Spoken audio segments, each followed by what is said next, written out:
طبق روال معمول برنامه را با سوالای شرعی بینندگان عزیز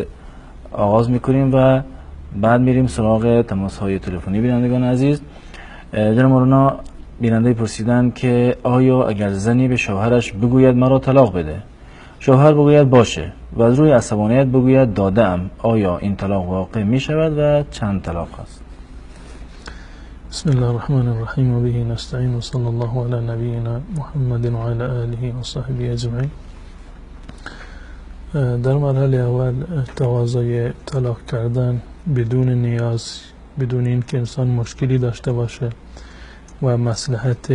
دینی در اون باشه، تقاضا کردن طلاق و به هم زدن کانون زندگی زناشویی امری ناجایز و حرام هست، مگر در صورتی که زندگی تبدیل به یک جهنم شده باشد و زوجین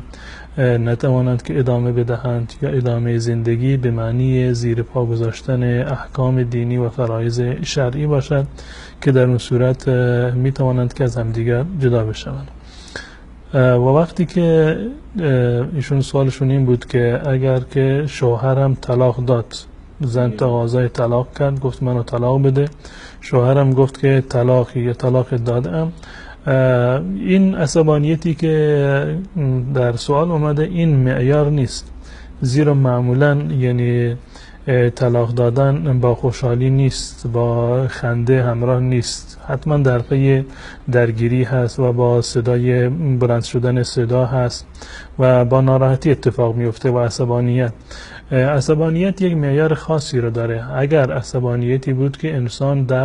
با عقل و درایت خودش کاملا هست و کنترل خودش رو کامل در اختیار داره، میداند که چی میگوید و آشفتگیش در حد بسیار زیادی نیست که کنترل خودش رو از دست داده باشه، این عصبانیت هیچ تأثیری در حکم ندارد. یعنی اگر کسی مردی زنش را در حالت عصبانیت، یعنی یک عصبانیت عادی طلاق بدهد، طلاقش واقع هست و این عملش یک عملی هست که بر اون حکم شرعی مترتب می شود و بستگی به این دارد که چه لفظی رو به کار برده. اگر زن گفت که مرا طلاق بده، شوهر گفت که تو را طلاق دادم، بدون قید این که مثلا یک طلاق دادم، دو طلاق دادم یا سه طلاق دادم، صرفا بگید که من تو را طلاق دادم، یک طلاق واقع می شود. اگر گفت که طلاق دادم، یک طلاق واقع می شود و بیشتر واقع نمی شود. منتها اگر عصبانیت واقعا در حد بسیار زیادی باشه، یعنی در حدی رسیده باشه که به هیچ عنوان این مرد نمی تواند خودش رو کنترل بکند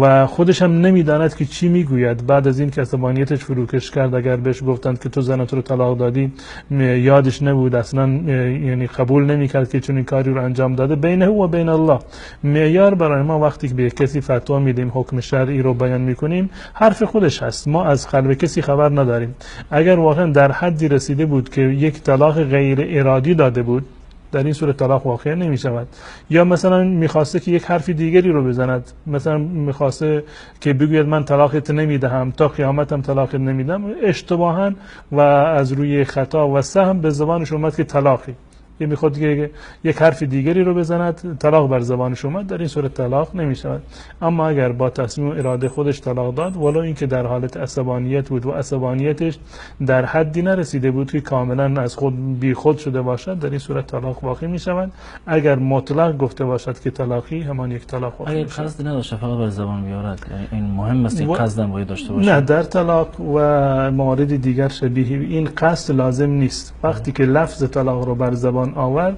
این یک لفظ صریحی هست، یک لفظ صریحی هست، نیاز به نیت ندارد. میخواسته که بگوید، به زنش گفته که تو طلاق هستی، الان در قلبش نمیخواسته که طلاق بدهد، اما بر زبان آورده و زنش رو مخاطب قرار داده، در این صورت طلاق واقع می شود، زیرا که طلاق رو هم جدیش جدی هست و هم شوخیش جدی هست.